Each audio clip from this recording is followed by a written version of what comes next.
We're gonna ride the Got bike it. later, you wanna get on? Morning, welcome to Sunday school. Decided to update this morning. Last week I made a couple references, one to Unix, and one to worship, that would be worship requirements in the 1,000-year reign of Christ. And I brought you the scriptures to go along with what I said.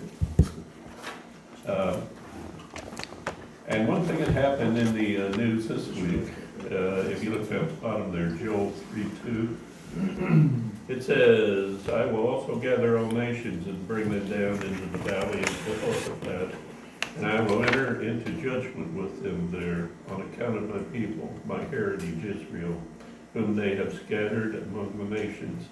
They have also divided my land." They scattered them among the nations back in the year 70, and that lasted until the end of World War II.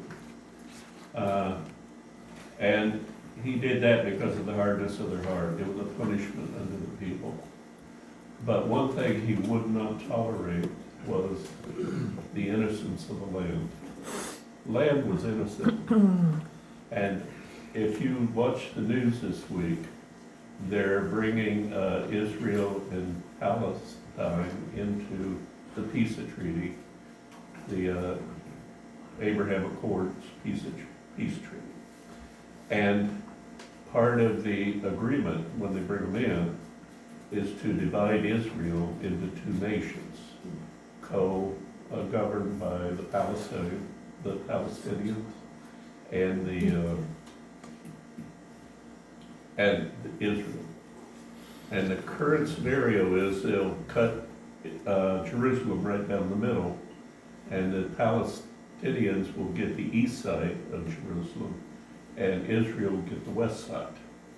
If you notice the end of that, they have also divided my land. That was something that God would not tolerate.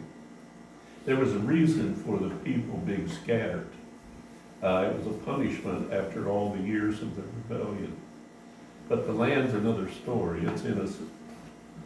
And when they divide that land and co-govern it with the Palestinians, Palestine was never a nation. Everybody thinks that they got kicked out when the Jews came back home. People, who are they associating Palestine with in the Bible?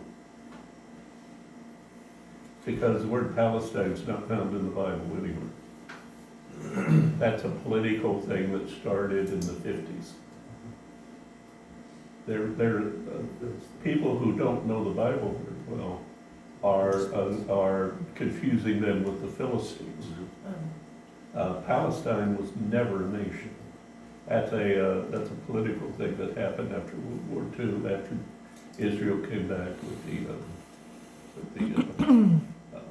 some of the political leaders.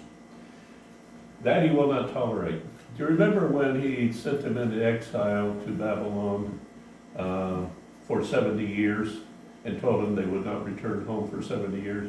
You remember why he told them they were going to be kicked out and be in exile for 70 years? Okay, I'll tell you. He said, because you have not given the land its rest for 490 years. In the beginning they were supposed to farm the land, they were supposed to use the land for revenue and for subsistence for 6 years, and then they were supposed to let the land rest the 7th year. And that was called the year of Jubilee. And then they wouldn't till the land, they wouldn't harvest the land, they wouldn't sell the fruit, and they would eat off what came up automatically, the tomato plants that came up, the olive trees. But they weren't allowed to harvest it, till it, they weren't allowed to prune the grapes. They were supposed to totally depend on God in that 7th year. And actually it was a year of humbling for the nation. Well, they didn't do it for 490 years, and finally he just had it with them, and he says, okay, I'm kicking you out for 70 years so that land could get the 70 years rest that it should have gotten when you were living there. And I can find that reference for you next week if you want to. There's a consequence when we abuse the land and abuse God's creation.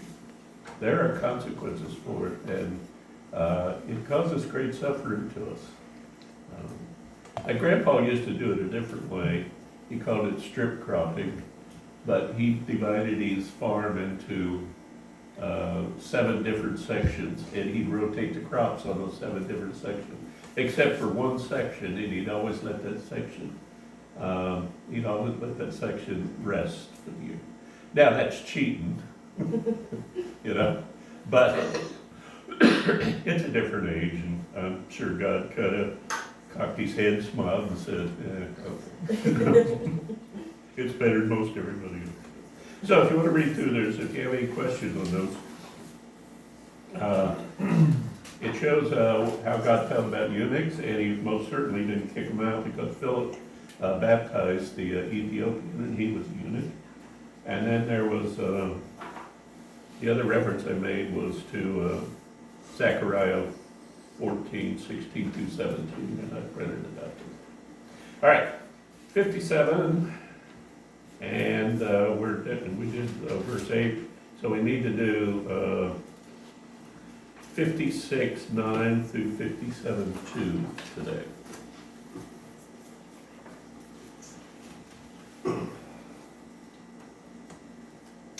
Anybody who? Come all you beasts of the field, come and devour all you beasts of the forest. Israel's watchmen are blind. They all lack knowledge. They are all mute dogs. They cannot bark. They lie around and dream. They love to sleep. They are dogs with mighty appetites. They never have enough. They are shepherds who lack understanding.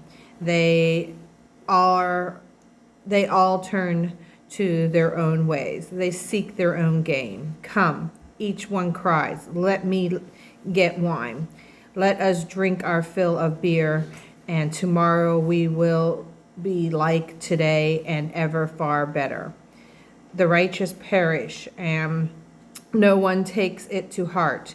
The devout are taken away, and no one understands that the righteous are taken away to be spared from evil. Those who walk uprightly enter into peace. They find rest as they lie in the depth. He said to 2? To 2? 57, 2? Okay. All right. First thing he does is he addresses the leaders of the country and the priests of the country.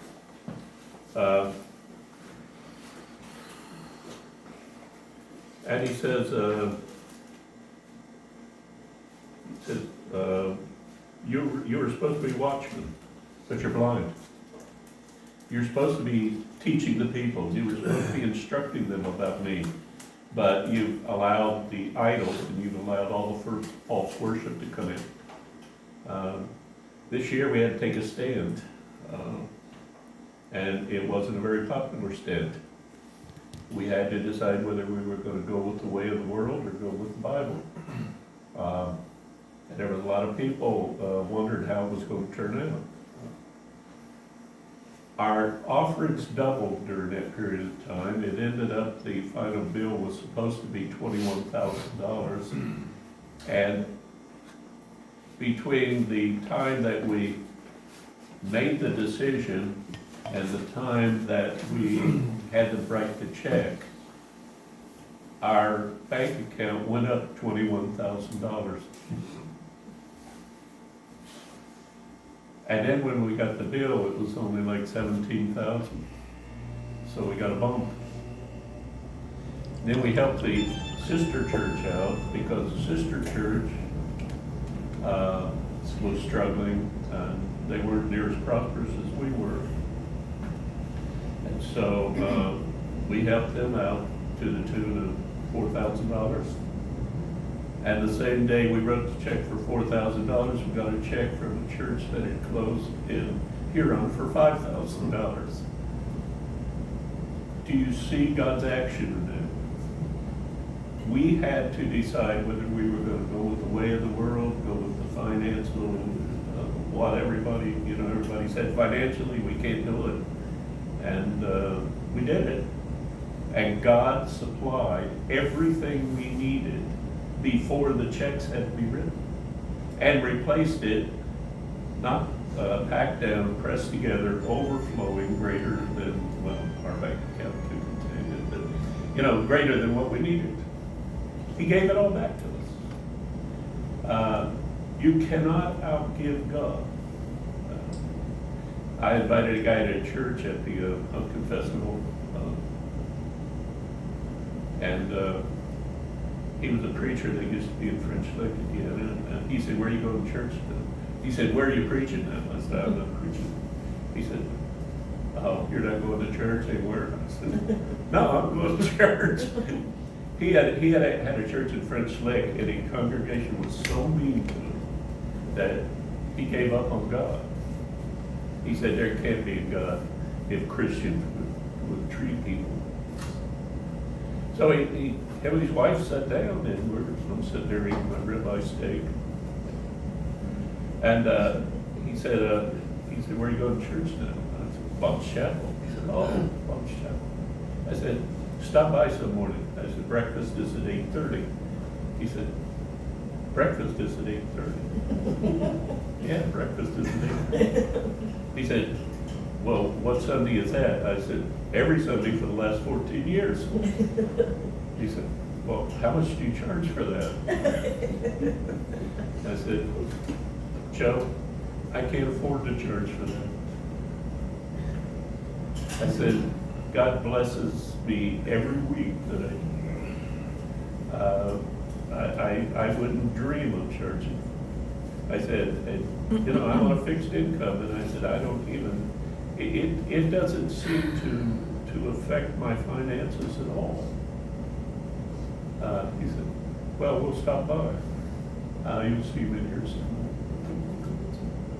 Thanks, Joe Wilson. But he's directing this at the leaders, and he's doing that in 357:2. Okay, he addresses their righteousness.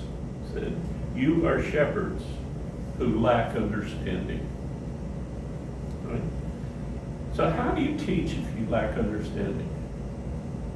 Do you know what one of the requirements is to be an elder in the church in Timothy, 1 Timothy chapter 1? That you be able to teach. Now, number one, you need to be physically able to teach. And number two, you need to be mentally able to teach and spiritually able to teach. I was at a church one time, and some guy wanted to be an elder. He volunteered to be an elder. We were assigning the elders, and he showed up at least on Christmas and Easter every year. And if his kids were to play or something, he'd show up for that. And so we just shrugged our shoulders and said, 1 Timothy chapter 1 says he needs to be able to teach. I said, and quite frankly, I don't know for sure if he can find Genesis in his Bible. Well, he got mad. And the rest of his family was attending the church, and they approached me and they said, why didn't you let him be an elder? He's got his heart set on it. I said he needs to have his heart set on God, not heart set on being an elder. He said, well, how do you do that? How do you make that decision? So I opened up 1 Timothy chapter 1, and I said, here are the qualifications for being an elder, and I read them to him. I said, now, I know he's your grandpa, but do you really think that he could find Hezekiah in the Bible if I ask him to? He said, no, he probably couldn't, that's a pretty small book. Very small. Almost non-existent, you know? Hezekiah, look in the Bible. I asked that church one time to look up Hezekiah 6:21, and everybody in the church was trying to find it. We have to know the Word of God. We have to understand the Word of God. Number one, we have to be called to it. Some are called to be elders, some are called to be deacons, some are called to weed the flower bed and trim the shrubs. And that doesn't mean that's your job forever, but on that particular day, that's what God might want you to do. And as well as you did it, I'm pretty sure that He's happy. You answered the call because it needed to be done. I was even tempted to think about doing it. I'm glad I was really happy to see you guys. But the bottom line is, we gotta be called. Number two, we have to answer the call and be committed to the requirements of the call. You can't do that if you're not gonna put some effort into it. You can't be an elder and just sit on the pew and not have any input. You are responsible for the leading of the church. You are responsible for whatever God assigns you to do, and it reflects on Him. Well, these guys were allowing the worship of Moloch. They were allowing everything that was profitable and everything that was recreational for them. If it was fun and they wanted to do it, they said, yeah, let's do that. And the consequences were that in the end they would lose Jerusalem, and at this point in time, Jesus Christ would take over the job of being the priest of the world. He is going to be the religious leader of the world for 1,000 years. You were shepherds, and they didn't shepherd. Come each one cries. Let me go and get wine. Let us drink our fill of beer, and tomorrow will be like today, or even far better. That kind of activity get better when a nation begins to lean from the spiritual side to the moral side, the immoral side. Do things get better? You guys really don't have the perspective I've got. I lived before the 60s, and I remember much of it. And I lived after the 60s, and I remember all of it. And things aren't getting better. The good old days at this point in time were really the good old days. And I've touched on it several times. Okay, let's read, now he talks about the congregation or the residents, the citizens of Israel as a whole. 57:3-14. But draw near hither, ye sons of sorceresses, the seeds of adulterers and the whore. Against whom do ye sport yourself? Against whom make ye a wide mouth and draw out the tongue? Are ye not children of transgression, the seed of falsehood, inflaming yourself with idols under every green tree, slaying the children in valleys under the cliffs of the rock? Among the smooth stones of the stream is thy portion, they that are thy lot. Even to them hast thou poured a drink offering, thou hast offered a meat offering. Shall I receive comfort in these? Upon a lofty and high mountain hast thou set thy bed, even thither wentest thou up to offer sacrifice. Behold the door also, and the post have thou set up thy remembrance. For thou hast discovered thyself to another than me, and art gone up, and thou hast enlarged thy bed, and made thee a covenant with them. Thou lovest their bed when they're sought. And thou wentest to the king with ointments, and did increase thy perfume, and didst send thy messenger far off, and didst abase thyself even unto hell. Thou art wearied in the greatness of thy ways. You saved thou not? There is no hope. There is found the life of thine hands, therefore thou was not grieved. And of whom hast thou been afraid or feared, that thou hast lied or hast not remembered me, nor laid it to thy heart? Have not I held my peace even of old, and thou feared me not? I will declare thy righteousness and thy works, for they shall not profit me. When thou criest, let thy companies deliver thee, but the wind shall carry them all away, vanity shall take them. But he that putteth his trust in me shall possess the land, and shall inherit my holy mountain, and shall say, cast ye up, prepare the way, take up the stumbling block out of the way of my people. Okay. Citizens are in bad shape. A few of the things that he denotes here. You went to Moloch.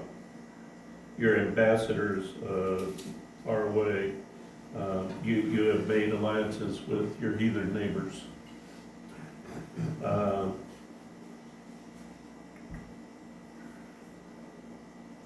What else is?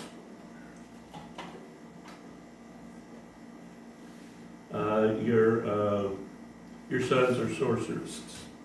Your offspring are adulterers. What else would you expect?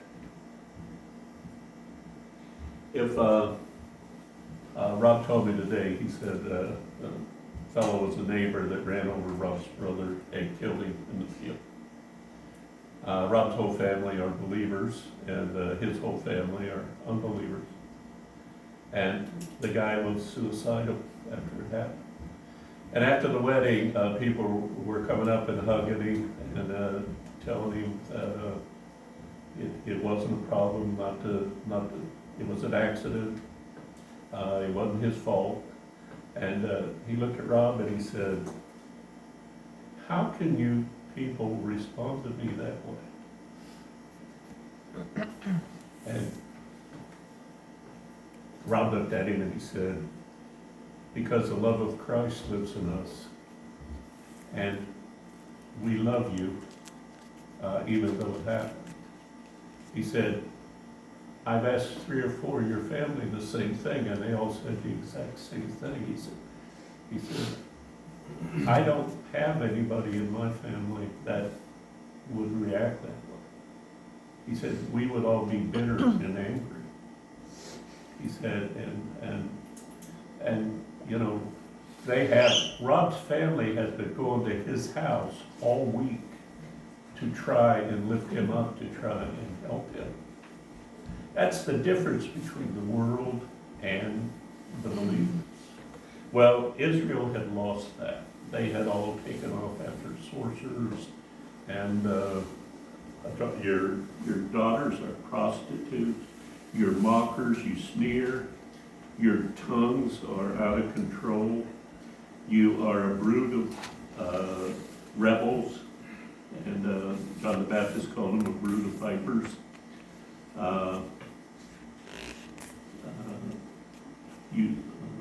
You're liars. You burn with lust in the oaks. A lot of these people were worshiping the goddess of this story, the goddess that we named Resurrection Sunday after Easter. Well, you've been through that with me 3 times. Nobody will wear new clothes to this church now on Easter because of my Sunday school class. It's on YouTube. If you haven't seen it, you need to watch it, because we've forbidden him to say it again, so. But they've been very obedient. I guess they think if they wear new clothes on Easter, I'll do it again. You can't buy anything with a rabbit. I was saying, well, I've never, Then there's a rabbit in the Easter egg thing. Both signs of fertility, both wander through the temple on that morning. If you go up to the temple of Astoria and worship the goddess of fertility, and we won't go into how the worship goes. But suffice it to say that it wasn't a moral thing.